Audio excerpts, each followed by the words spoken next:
Hello student, आज आपका स्वागत है AR3 कोचिंग क्लासेस में। इस वीडियो में मैं NCERT मैथ्स क्लास 10th में सेट फर्स्ट है 2023 का अनसॉल्व्ड पेपर कराऊंगा, जिसका नंबर है 822 DB। इसके सारे बहुविकल्पी 20 बहुविकल्पी दिए गए हैं और 20 बहुविकल्पी गणित के पेपर में प्रत्येक पेपर में आएंगे जो NCERT का मैथ है उसके।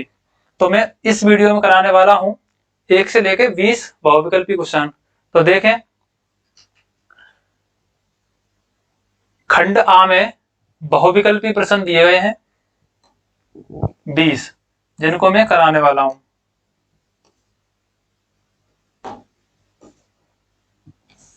ठीक, पहला क्वेश्चन दिया गया है, किन्हीं दो धनात्मक पूर्णांकों a और b के लिए ये 4 ऑप्शन दिए गए हैं, इन 4 में से कौन सा ऑप्शन सही है ये बताना है हमको।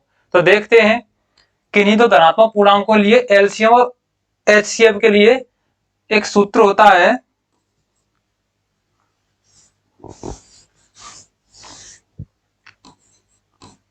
दो संख्याओं का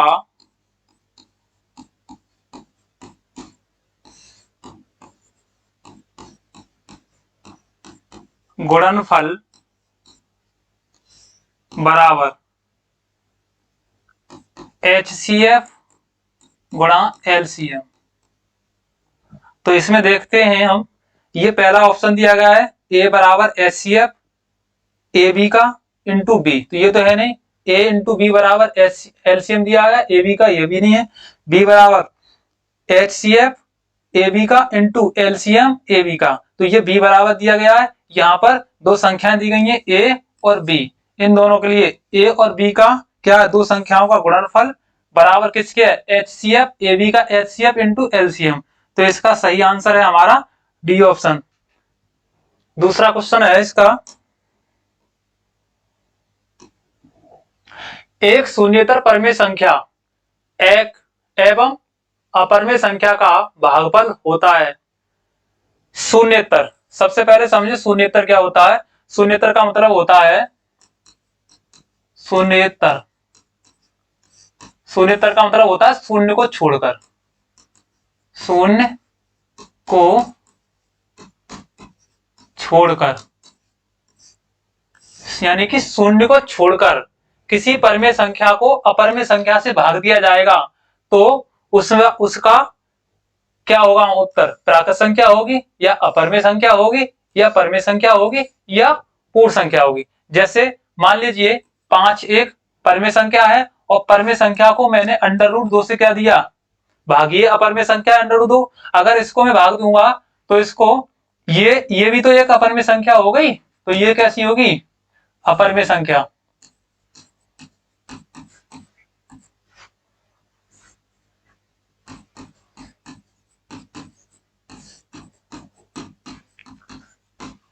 यानी कि जब किसी परमेय संख्या को शून्य को छोड़कर अपरमेय संख्या से भाग दिया जाता है तो उसका अपरमेय संख्या ही प्राप्त होगी। तीसरा क्वेश्चन है, यदि m बराबर 5 और n बराबर m प्लस 7 है तो √m² प्लस n² का मान क्या होगा। तो देखें, m का मान 7 ये दिया है, n बराबर m प्लस 7, तो यहां से m का मान कितना दिया गया है, 5, तो m का मान 5 है और m का मान 5 इस वाले में रखेंगे तो ये हो जाएगा n बराबर, m की जगह पर 5 रखेंगे, 5 धन 7, यानी कि n बराबर कितना हो जाएगा, 7 और 5 12, तो n का मान कितना हो गया, 12। अब हमें निकालना है √m² प्लस n², इसका मान हमको ज्ञात करना है। तो देखें, √m का मान कितना है हमारा, 5 है, तो 5 का वर्ग प्लस n का मान कितना है हमारा, n का मान है 12, तो यहां 12 लिखेंगे, 12 का वर्ग। अब देखें, 5 का वर्ग, √5 का वर्ग 25 होगा, प्लस 12 का वर्ग 144, √25 को 144 के साथ जोड़ेंगे तो 4 और 5 9, 4 और 2 6, 1 169, जो कि 169 किसका वर्ग होता है? 13 का। तो इसको लिख देंगे, रूट हटाएंगे तो ये हो जाएगा अंडर रूट में 13 का वर्ग। तो रूट से अंडर रूट हट जाएगा, इसका मान कितना आ जाएगा बताओ? Under root M square plus N square का मान कितना आएगा? 13। तो 13 देख लेते हैं किस ऑप्शन में, सी ऑप्शन इसका राइट आंसर होगा। अब देखते हैं किसी परिमेय संख्या के समतुल्य परिमेय संख्या होगी, किसी परिमेय संख्या के समतुल्य परिमेय संख्या होगी, कितनी होगी परिमेय संख्या? तो देखो कोई परिमेय संख्या अगर है तो उसके समतुल्य उन्हीं उसके बराबर बहुत सारी परिमेय संख्या होगी जिनको हम डिफाइन नहीं कर सकते, यानी कि ये कैसी होंगी? अपरिभाषित होंगी, यानी इसको परिभाषित नहीं कर सकते। जैसे एक परिमेय संख्या है 5, तो 5 के लिए हम इतना भी तो लिख सकते हैं 10/2, 20/4। ऐसे ही परिमेय संख्या की समतुल्य अपरिभाषित है, यानी इसको अनंत कहेंगे। अपरिभाषित होंगी जो कि उनको हम परिभाषित नहीं कर सकते, अनंत हो सकती है ऐसी परिमेय संख्याएं। तो ये हो गया चौथा ऑप्शन का डी आंसर सही है इसका। पांचवा देखेंगे a1x plus b1y plus c1 बराबर 0 तथा a2x plus b2y plus c2 बराबर 0 दो रेखिक समीकरण हैं। यदि a1 upon a2 equal to b1 upon b2 बराबर c1 अपॉन c2, जब ऐसी स्थिति आती है तो रेखाएं कैसी होंगी? रेखाएं संपाती होती हैं। संपाती का मतलब एक के ऊपर दूसरी चढ़ी हुई दिखाई देगी। जब हम इसका ग्राफ बनाएंगे तो एक के ऊपर दूसरी रेखा लगी होगी, ये रेखाएं कैसी होंगी? संपाती होंगी। तो इसका सही आंसर हो जाएगा बी ऑप्शन। अगला है किसी संख्या का 1/3 21 के बराबर है तो वह संख्या क्या होगी? 1/3 21 के बराबर है, यह लिखा है माना संख्या बराबर x, यानी कि वो संख्या जो है वो x है। तो x का ये कह रहा है एक किसी संख्या का, यानी x का 1/3, x का 1/3 कितने के बराबर है? 21 के। तो 21 के बराबर कर दिया हमने इसको, x गुणा 1/3 बराबर 21। अगर हम x का 1 के साथ करेंगे तो x हो जाएगा, 3 का 21 के साथ गुणा कर देंगे तो हो जाएगा 21 गुणा 3, यानी x बराबर 21 दिया 63। तो वो संख्या कौन सी होगी? 63। उसका सही आंसर होगा सी ऑप्शन, 63 होगी। अगला देखते हैं यदि द्विघात समीकरण x square plus 2x minus P बराबर 0 का एक मूल -2 दिया है तो p का मान क्या होगा? p का मान क्या होगा?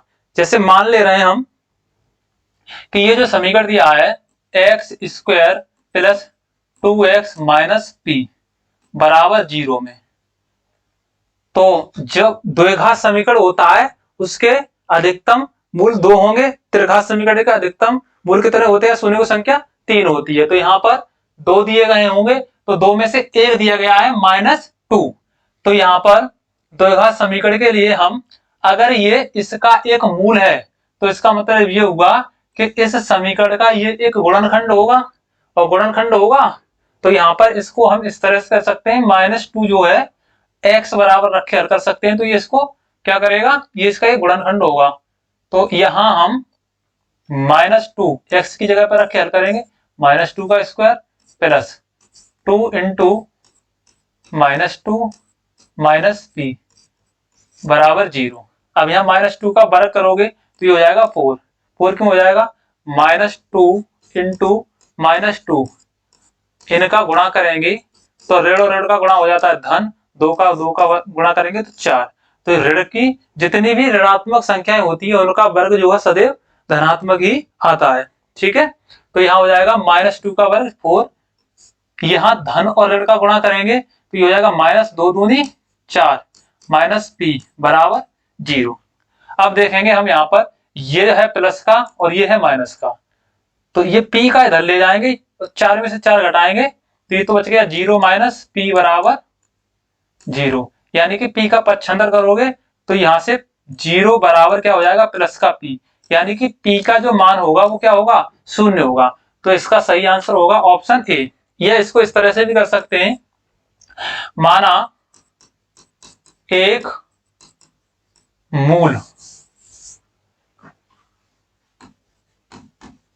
माना एक मूल अल्फा बराबर -2 दिया है और हमको बीटा क्या करना है पहले ज्ञात कर लें। देखें, द्विघात समीकरण के लिए अगर इस समीकरण की तुलना a(1x + b ax square plus bx plus c बराबर 0 से करने पर, इस समीकरण की तुलना अगर इससे करूंगा तो a बराबर क्या हो जाएगा, a बराबर हो जाएगा 1 और b बराबर क्या हो जाएगा, b बराबर b की जगह पे है 2 और c बराबर क्या हो जाएगा, c की जगह पे है -p। अब हम जानते हैं कि मूलों का योगफल, मूलों का योगफल अल्फा प्लस बीटा बराबर होता है -b/a। माइनस e मतलब x का गुणांक माइनस x का गुणांक बट्टे x स्क्वायर का गुणांक। अब यहां से देखते हैं अल्फा माने हमने मान लिया है -2, तो ये हो जाएगा -2 प्लस बीटा बराबर -b, तो -b, तो b का मान 2 दिया है तो -2/a का मान कितना है 1 है। अब देखेंगे इधर -2 प्लस बीटा बराबर -2, इसका पक्षांतर कर देंगे इधर तो ये हो जाएगा -2 है अल्फा का मान -2, तो ये हो जाएगा प्लस का बीटा बराबर -2 और ये प्लस का हो जाएगा, 2 में से 2 घटाएंगे तो बीटा बराबर क्या हो जाएगा हमारा 0, 2 में से 2 घटाएंगे 0, तो बीटा का मान क्या आ गया हमारा 0। अब बीटा का मान 0 आ गया और ये कह रहा है कि एक मूल दिया है, तो यहां देखेंगे अल्फा इंटू बीटा बराबर c/a होता है, यानी कि दो मूलों का गुणनफल बराबर c/h पद बट्टे x स्क्वायर का गुणांक, तो यहां से c/a, अल्फा का मान और बीटा का मान हमारे पास है। अब यहां देखेंगे अल्फा का मान कितना है हमारा -2 है इंटू बीटा का मान हमने कितना निकाला है 0 बराबर c का मान हम देखते हैं, यहां से c का मान है हमारा माइनस का p, तो -p/a का मान कितना है हमारा, a का मान है 1, तो यहां रख देंगे 1। अब देखो -2 का 0 के साथ गुणा करेंगे तो ये हो जाएगा 0 और -p का -p ही रहेगा। अब पक्षांतर अगर दोनों ओर धनात्मक ऋण से गुणा कर दें तो ये हो जाएगा -0 बराबर माइनस इंटू -p। अब देखो ऋण ऋण ये तो हो जाएगा धन और धन का ये ऋण का 0 तो 0 ही रहेगा, तो ये हो जाएगा प्लस का p, यानी कि कह सकते हैं p बराबर क्या होगा 0। तो इससे भी निकाल सकते हैं कि इसका जो सही आंसर होगा वो 0 होगा। अब देखते हैं तो 8वां क्वेश्चन है, दो त्रिभुजों के क्षेत्रफलों का अनुपात उनकी संगत भुजाओं के अनुपात के वर्ग के बराबर हो तो ये त्रिभुज होंगे। ठीक है, तो ये वाला नोट कर लेना, इसको मैं मिटा रहा हूं। देखें, दो त्रिभुजों के क्षेत्रफलों का अनुपात उनकी संगत भुजाओं के अनुपात के वर्ग के बराबर हो तो ये त्रिभुज होंगे।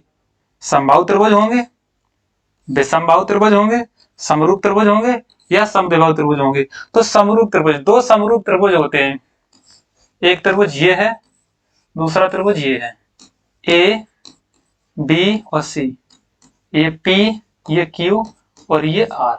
अगर ये दोनों त्रिभुज कैसे हैं, समरूप हैं, तो इनका जो क्षेत्रफल है उनका अनुपात यानी कि area of triangle A B C upon area of triangle P Q R बराबर होगा इनकी भुजाओं के वर्गों के अनुपात के बराबर, यानी कि ये वाली भुजा इसका अनुपात, इसका भुजा का इसका अनुपात, इसका भुजा का और इसकी भुजा का अनुपात क्या होंगे, इनके वर्गों के अनुपात के बराबर होंगे। तो ये होगा ए बी वर्ग अपॉन ए बी का वर्ग बटे ये हो जाएगा पी क्यू का वर्ग, पी क्यू का वर्ग बराबर। दूसरा है बी सी का वर्ग अपॉन क्यू आर का वर्ग बराबर ये होगा ए सी का वर्ग अपॉन पी आर का वर्ग। तो ये किस में होता है, समरूप त्रिभुजों में। ठीक है, तो समरूप त्रिभुजों में तो इसका सही आंसर क्या होगा, ऑप्शन नंबर सी होगा सही आंसर। तो समरूप होंगे दो त्रिभुजों के क्षेत्रफलों का अनुपात उनकी संगत भुजाओं के अनुपात के बराबर होता है तो वो त्रिभुज। 9 नंबर क्वेश्चन अब देखेंगे, एक्स अक्ष पर स्थित एवं बिंदु 2,-5 तथा -2,9 से समदूरस्थ बिंदु के निर्देशांक होंगे। तो समदूरस्थ की बात कर रहा है,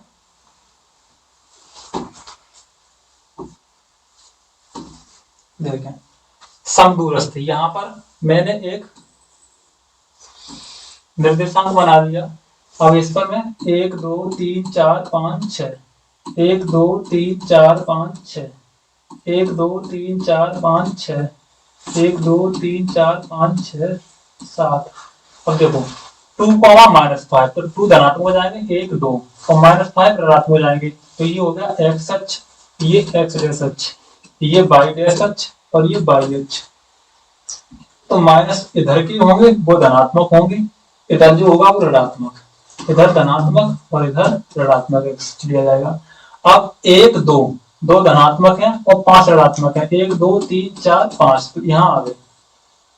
यहाँ पर मान के चलना है कि एक बिंदु वे है जिसके निर्देशांक है 2,-5। दूसरा है -2,9 तो एक्स अक्ष पर हम आ जाएंगे -2 1 2 तो 2 हो गए ऋण के हम एक्स अक्ष पर और 9 जाएंगे धनात्मक 1 2 3 4 5 6 7 8 और ये 9। तो ऋण 9 ऋण 2 और धनात्मक 9 तो यहाँ आ जाएगा एक बिंदु इसका होगा जिसके निर्देशांक क्या होंगे -2,9 होंगे। अब देख रहे हैं हम कि इस एक्स अक्ष पर कोई बिंदु P है जिससे A और P की जो दूरी है P और B के बीच में क्या है, बराबर है। B P की दूरी P A के बराबर है, तो समदूर तब होंगे। तो यहां देखेंगे लिखेंगे माना बिंदु P के निर्देशांक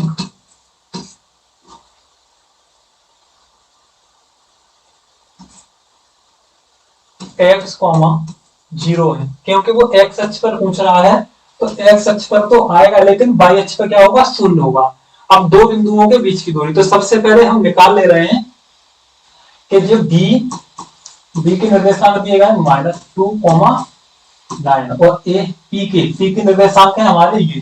तो यहां पर मैं लिख दे रहा हूं, ये तो है हमारे p के निर्देशांक और यहां पर मैं लिख दे रहा हूं b के निर्देशांक। तो b के निर्देशांक है हमारे क्या -2,9। अब देखो तो यहां पर p b के बीच की दूरी, p b के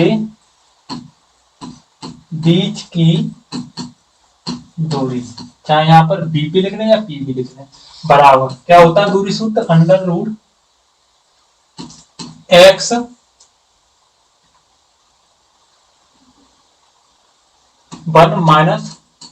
-x2 का whole square plus y1 -y2 का होल स्क्वायर।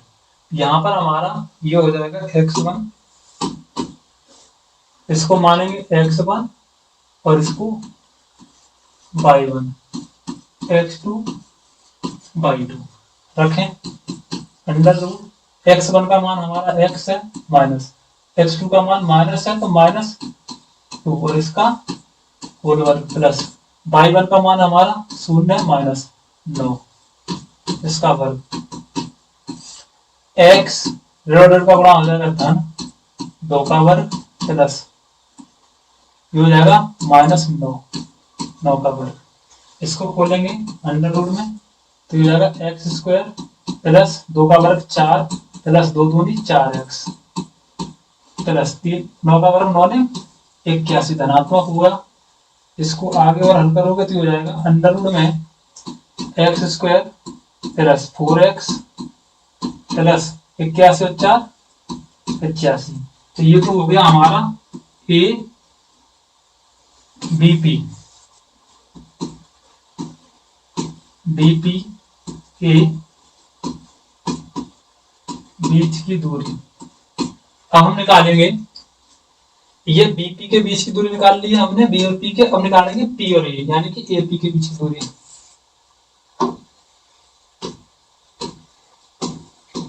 एपी के बीच की दूरी तो इसके लिए भी लगा दे रहे हैं हम under root x1 minus x2 का whole square plus y1 minus y2 का होल स्क्वायर। तो x2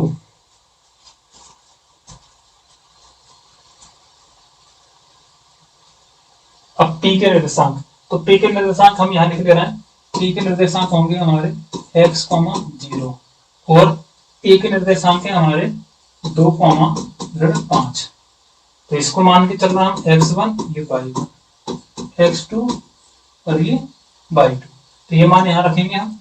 तो ये हुआ हमारा अंडर रूट x1 का मान हमारा x है और x2 का मान हमारा -2 है इसका वर्ग प्लस y1 का मान 0 और माइनस के 5 इसका वर्ग y2 का मान यहाँ -2 -5 है इसका सही है यहाँ पर।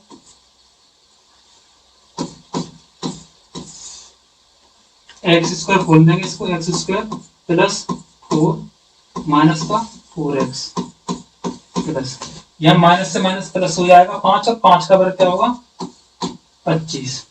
आगे करेंगे इसको तो देखेंगे x square plus x square minus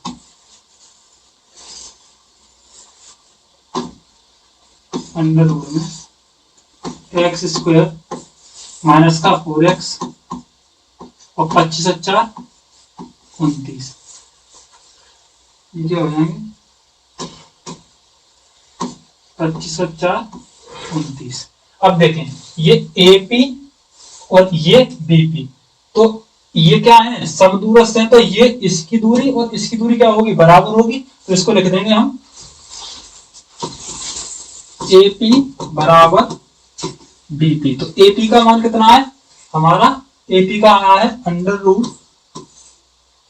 x square minus 4x plus 29 equal to BP का मान क्या है हमारा बीपी का आया है हमारा ये एक्स स्क्वायर अंडर रूट में एक्स स्क्वायर प्लस 48 क्यों होगा यहां पर है एक्स स्क्वायर और 4x है यहां पर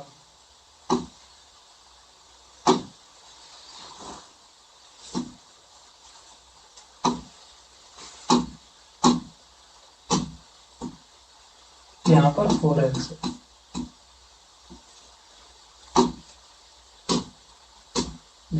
तो ये होगा यहाँ पर हमारा x square plus 4x plus 85। अब देखें रूट से रूट दोनों तरफ कैंसिल हो जाएगा। अब यहाँ पर हमारा ये बचेगा एक्स स्क्वायर दोनों तरफ धनात्मक है तो x square minus 4x plus 29 equal to x square plus 4x plus 85। ये दोनों कैंसिल 4x इधर तो इधर आ जाएगा माइनस का 4x और माइनस का 4x अच्छांतर करोगे तो इधर आ जाएगा माइनस का हो जाएगा प्लस का इधर 4x है बराबर लेके जाओगे 85 तो इधर है 29 इधर ले जाओगे तो माइनस हो जाएंगे 29। 4x और 4x कितने हो जाएंगे माइनस के 8x इक्वल टू अब 85 में से 29 घटाओगे, 15 में से 9 घटाओगे तो बचेंगे 6, 7 में से 2 घटाओगे तो बचेंगे 5।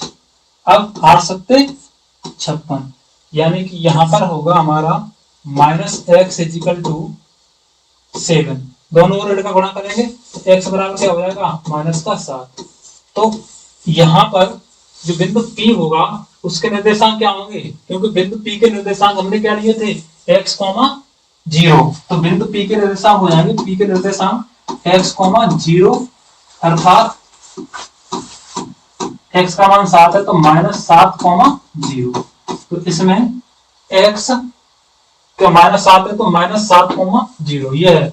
बी ऑप्शन इसका क्या होगा, राइट आंसर होगा। समरूप त्रिभुज होते हैं। अगला क्वेश्चन नंबर 10, इसमें क्या कह रहा है, त्रिभुज एबीसी एक समद्विबाहु त्रिभुज है जिसमें ए बी ए सी के बराबर है। तो एक त्रिभुज है एबीसी, ए बी सी समद्विबाहु। समद्विबाहु का मतलब हुआ कि सम में समान, द्वि का मतलब दो, बाहु मतलब भुजाएं, यानी कि ऐसा त्रिभुज जिसकी दो भुजाएं समान है। और समान कौन कौन सी है, ए और बी। ए बी ये वाली भुजा और ए सी ये वाली भुजा कैसी है, समान है। तो कह रहा है इसमें से कौन सा आंसर सही होगा, कोण बी कोण सी से बड़ा होगा, कोण बी कोण सी से बड़ा होगा। नहीं, समद्विबाहु त्रिभुज में बराबर भुजा के सम्मुख कोण भी कैसे होते हैं, बराबर। तो इस भुजा के सामने जो कोण यू होगा बी वो, और इस ए बी भुजा के सामने जो कोण सी है, ये दोनों कोण कैसे होंगे, बराबर होंगे। तो यहां से होगा हमारा कोण बी बराबर कोण सी। यहां देखते हैं कोण बी बराबर कोण सी, तो इसका सही आंसर है ऑप्शन नंबर सी। अब देखिए अगला क्वेश्चन है, त्रिभुज एबीसी में ए बी बराबर 6√3 सेंटीमीटर, ए सी बराबर 12 सेंटीमीटर और बी सी बराबर 6 सेंटीमीटर है। तो कोण ए का मान क्या होगा, ठीक है। देखें सबसे पहले हम त्रिभुज बना लें, ए बी सी। ए बी बराबर कितना है हमारा 6√3, ए सी कितना है 12 और बी सी कितना है 6 सेंटीमीटर, ठीक है, ये भी सेंटीमीटर है। अब देखें सबसे पहले इसमें हम समकोण त्रिभुज की पाइथागोरस प्रमेय लगाते हैं। तो इसमें सबसे बड़ी भुजा क्या हमारी ये है, तो इसको मान के चल रहा है हम कि ये कर्ण है। एक इसमें से इसको आधार मान लें और इसको मान लें हम लंब। अब देखिए पाइथागोरस प्रमेय क्या होती है, कर्ण का वर्ग बराबर लंब का वर्ग प्लस आधार का वर्ग।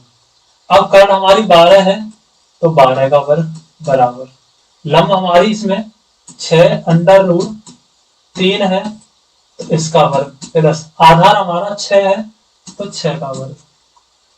अब देखते हैं अगर ये समकोण त्रिभुज है तो हमने क्या लगाया है, इसमें पाइथागोरस प्रमेय लगाया है। और पाइथागोरस प्रमेय लगाया है तो समकोण त्रिभुज में जो पाइथागोरस प्रमेय लगती है वो कहती है कि एक बड़ी भुजा का वर्ग शेष दो भुजाओं के वर्गों के योग के बराबर होता है, ठीक है। तो यहाँ पर एक बड़ी भुजा का वर्ग जो है इन दो बड़ी छोटी भुजाओं के वर्गों के योग के बराबर होगा। अगर ये दोनों पक्ष बराबर आते हैं तो ये कैसा त्रिभुज होगा, समकोण त्रिभुज होगा।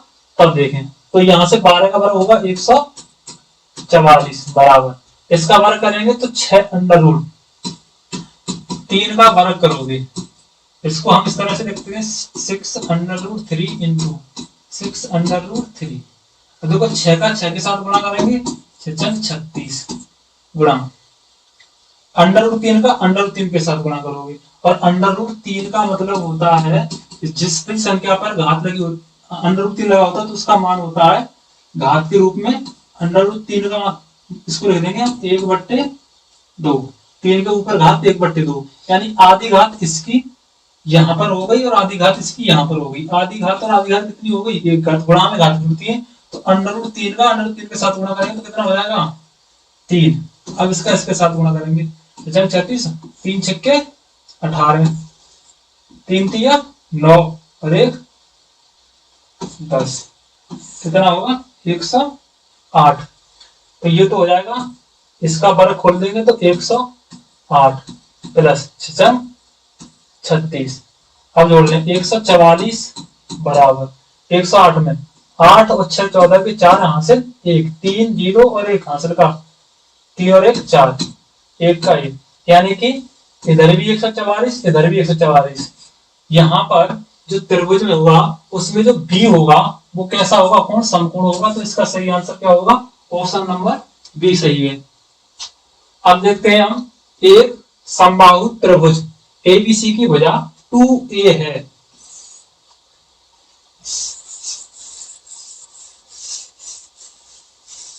एक समबाहु त्रिभुज एबीसी की भुजा 2a है। तो यहां पर मैं समबाहु त्रिभुज बना दे रहा हूं, ए बी सी। अब यहां देखिए ये वाली भुजा और ये वाली भुजा तीनों बराबर है, और बराबर है तो कितनी दी गई है, ये 2a दी गई है। ये वाली भुजा भी 2a है, ये वाली भुजा भी 2a है, ये वाली भुजा भी 2a है। उसके प्रत्येक शीर्ष लंब की लंबाई क्या होगी। तो हम जानते हैं कि जो सम बाहु त्रिभुज होता है, सम का मतलब समान, बाहु मतलब भुजाएं, ऐसा त्रिभुज जिसकी तीनों भुजाएं समान होती हैं। और जब समबाहु त्रिभुज होगा तो उसका प्रत्येक कोण कितना होता है, 60 डिग्री का। अब ये कह रहा है कि उसके प्रत्येक शीर्ष लंब की लंबाई, तो शीर्ष लंब भी प्रत्येक बराबर लंबाई के होंगे। तो इसका हमने एक लंब डाल दिया और इसको हमने दे दिया डी। अब डाला है तो ये समकोण पर डाला होगा, यानी कि ए डी जो है बीसी पर क्या है, लंब। तो ये लंब है और लंब सदैव समकोण पर जाता है, तो ये समकोण हो गया। इसका मान थीटा, थीटा यहाँ पे जो कोण बन रहा है इसका 90 डिग्री हो गया। और 90 डिग्री के सामने की जो भुजा होती है वो क्या होती है, कर्व होती है, और ये वाली होती है इसकी ऊंचाई। तो इसकी हमने इसको मान लिया कि इसकी ऊंचाई है। अब हम इसको समकोण त्रिभुज मान रहे हैं। अब ये क्या बन गया, ये समकोण त्रिभुज बन गया ये वाला। जब ये समकोण त्रिभुज बन गया तो हम जानते हैं कि यहाँ थीटा कोण क्या, बताओ थीटा का मान कितना है 60 डिग्री, यहाँ पर 60 डिग्री। एक थीटा यहाँ 90 दिया है समकोण में, साइन थीटा बराबर क्या होता है, लंब बट्टे कर्ण, लंब बट्टे कर्ण। तो साइन थीटा, तो यहाँ पे देखेंगे साइन थीटा का मान कितना है 60 डिग्री लंब। अब ये देखो थीटा कोण है 60 डिग्री, जिसके सामने भुजा क्या हो जाएगी, लंब। तो लंब हो जाएगी इसकी एच। एच का है मतलब ये इसका शीर्ष है, शीर्ष लंब है, और एच है और आधार ये कर्ण, कर्ण क्या है इसका 2a। अब देखो साइन 60 का मान होता है √3/2 बराबर एच बट्टे 2a। अब यहाँ देखें कि एच का गुणा करोगे तो ये हो जाएगा 2h = √3 × 2a। अब 2 से 2 कैंसिल। अब h बराबर क्या बचा हमारा √3a, या इसको इस तरह से लिख सकते हैं a√3 या a√3। तो इसका जो शीर्ष लंब है, ये शीर्ष लंब माना था h हमने, तो a√3 पहले ऑप्शन में ही है, तो ये सही है इसका आंसर ए। 12वां। अब देखते हैं 13 नंबर क्वेश्चन की ओर। 13 नंबर दे रहा है साइन ए बराबर कॉज ए हो तो ए का मान क्या होगा। तो साइन ए और कॉज ए में देखें, साइन थीटा और कॉज थीटा के लिए मान लिख लेते हैं हम। तो यहां पर मैं साइन और यहां कॉज थीटा, इसके लिए मैं मान लिख रहा हूं। यहां पहले 0 होगा, फिर 30 डिग्री, फिर 45 डिग्री, और फिर 60 डिग्री, और फिर 90 डिग्री। इनके मान लिख दे रहा हूं पहले, तब समझ में सही आएगा। साइन 0 का मान क्या होता है 0, और साइन 30 का मान क्या होगा 1/2। साइन 45 का मान 1/√2। साइन 60 का मान √3/2 और साइन 90 का मान क्या होता है 1। अब देखिए कॉज के जो मान होते हैं इसके जब उल्टे होते हैं, तो यहाँ कॉज 90 का मान है, वो कॉज 90 का जो मान होगा वो साइन 0 का मान होगा, 30 का मान होगा वो कॉज 60 का होगा 1/2। 45 का साइन 45 का और कॉस 45 का मान भी क्या होगा, दोनों सेम होते हैं, तो ये हो जाएगा 1/√2 और ये हो जाएगा √3/2 और ये हो जाएगा 1। अब यहां देखें कि साइन और कॉज में दोनों मान बराबर आ रहे हैं, कौन से आ रहे हैं 45 के, तो यहाँ पर अब ए का मान क्या हो जाएगा 45 डिग्री, तो इसमें सी ऑप्शन क्या होगा, इसका सही आंसर होगा। ठीक है, अगला देखते हैं 14 नंबर। यदि ए बराबर 30 डिग्री हो तो 1+tan² a अपॉन 1+cot² का मान क्या कीजिए। देखें ए की जगह पे क्या रखना है, हमें 30 डिग्री रखना है, तो यहीं से सीधे सॉल्व करना है, ये जगह 1+tan²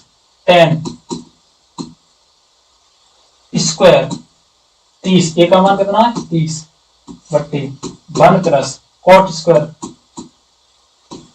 cot² ए का मान है 30,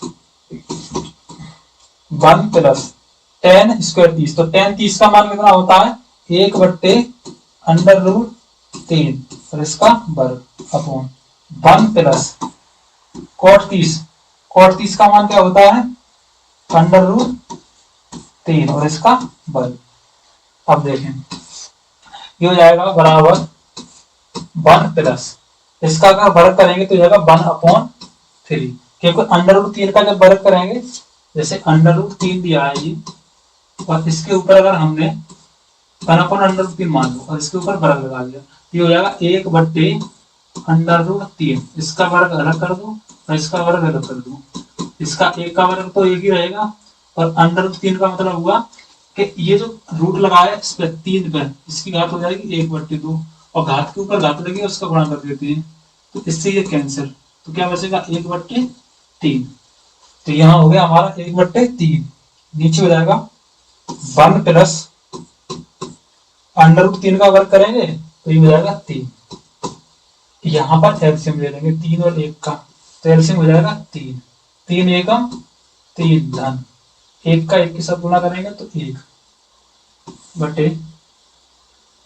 नीचे कितना 3 और 1 4 बराबर, ये 3 और 1 कितने हो जाएंगे 4/3 और इसके भी बट्टे कितने हैं 4, इसके भी बट्टे 1 कर लो, इसका इसके साथ गुणा, इसका इसके साथ गुणा, ये हो जाएगा 4/3 गुणा 1/4, 4 से 4 कैंसिल, तो ये हो जाएगा हमारा 1/3, इसका सही आंसर क्या होगा 1/3, तो 1/3 है ऑप्शन नंबर डी, इसका सही आंसर होगा।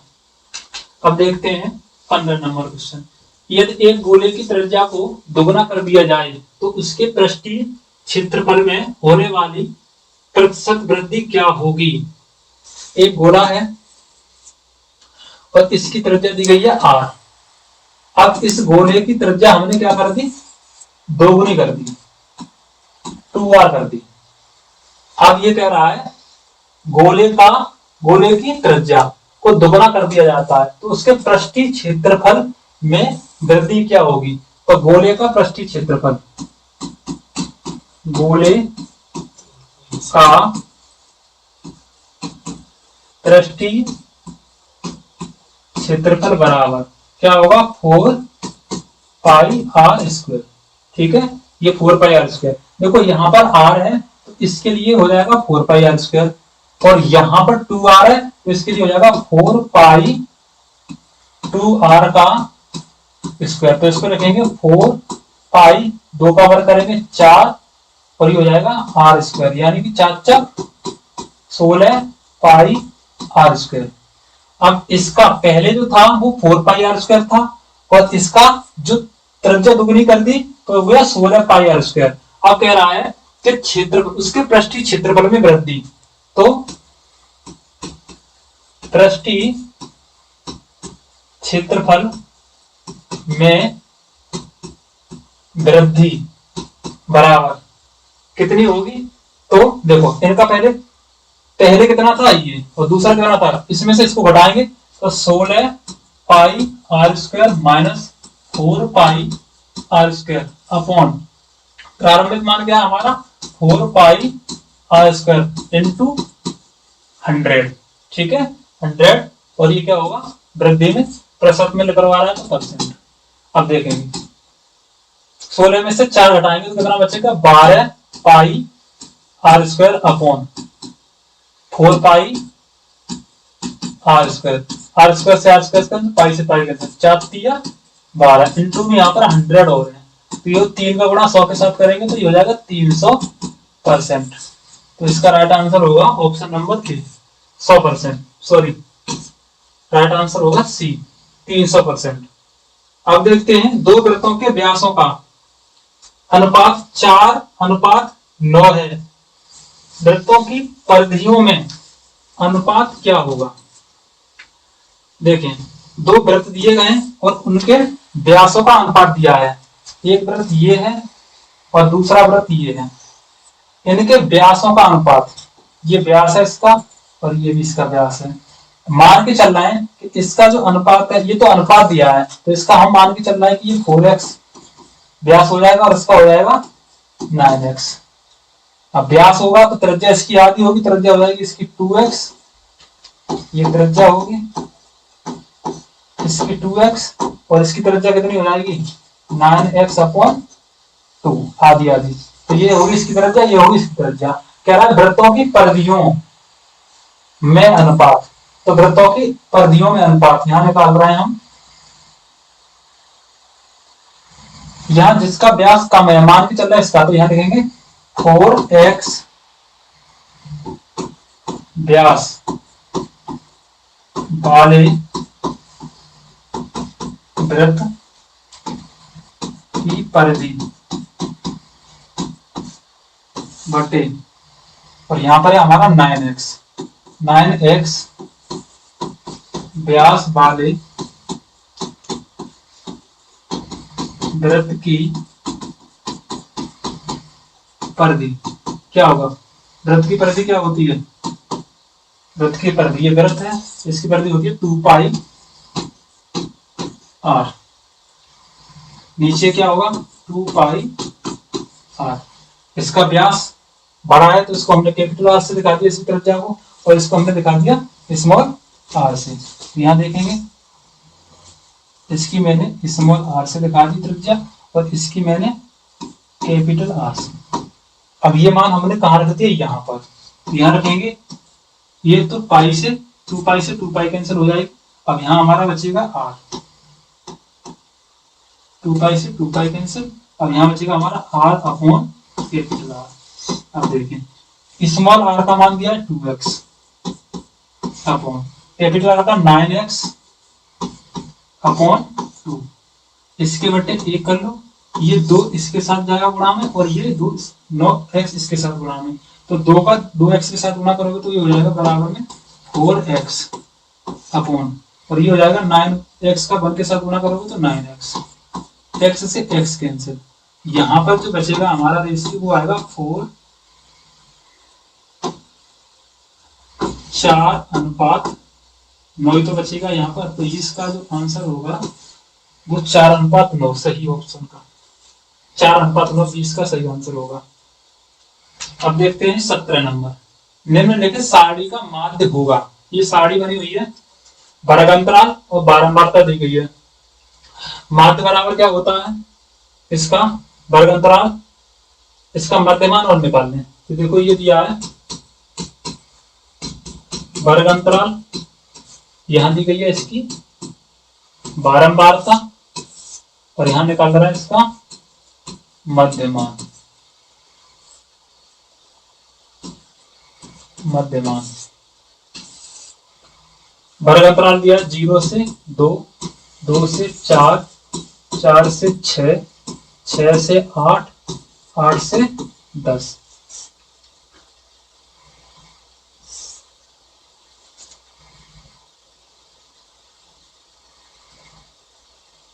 8 से 10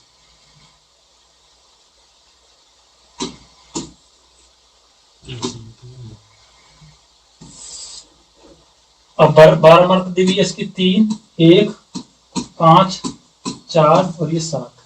अब वर्ग अंतराल का मध्यमान निकालेंगे 2 और 1 का। वर्ग अंतराल का जब मध्यमान निकालते हैं तो निम्न सीमा और उच्च सीमा दोनों को जोड़ के 2 से भाग दे देते हैं। तो 0 में 2 जोड़ेंगे बट्टे 2, तो 2 बट्टे 2 बराबर कितना हो जाएगा 1।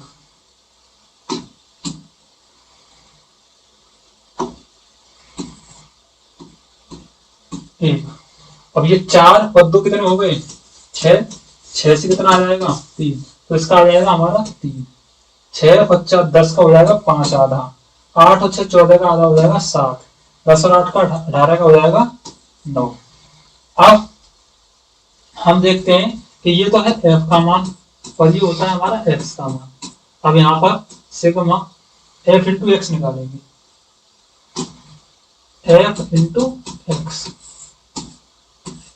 तो देखो f ये है और x ये है, 3 का 1 के साथ गुणा करेंगे तो 3 एकम 3, 3 एकम 3, पचम 25, 7 चौका 28, 9 7 63। बारंबारता को जोड़े तो n टोटल आएगा यहाँ पर, और इसको जोड़ेंगे तो ये आएगा सिग्मा एफ एक्स। 8 और 3 11, 11 और 5 16, 16 और 3 17 18 और 19, 19 और 3 22 के 2 हासिल 2, 6 और 2 4, 6 और 4 कितना हो जाएगा 10, 10 और 2 12, तो ये होगा 122। n का मान 7, 7 और 4 11, 11 और 5 16, 16 1 17, 17 और 3 20, n का मान कितना होगा 20। अब हम निकालेंगे माध्य,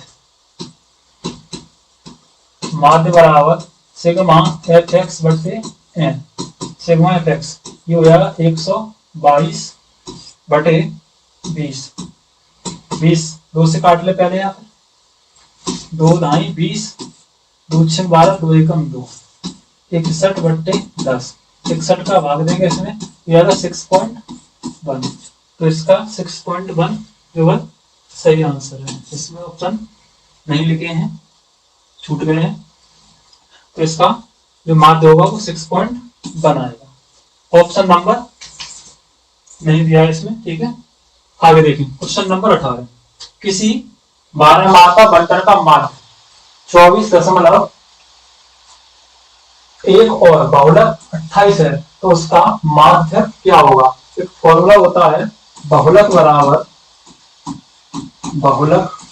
बराबर 3 माध्यक माइनस 2 माध्य।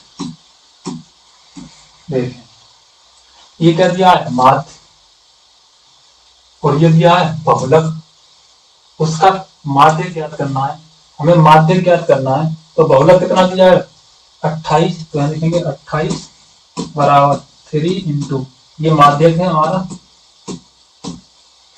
माइनस 2 इंटू माध्य कितना है हमारा 24.1।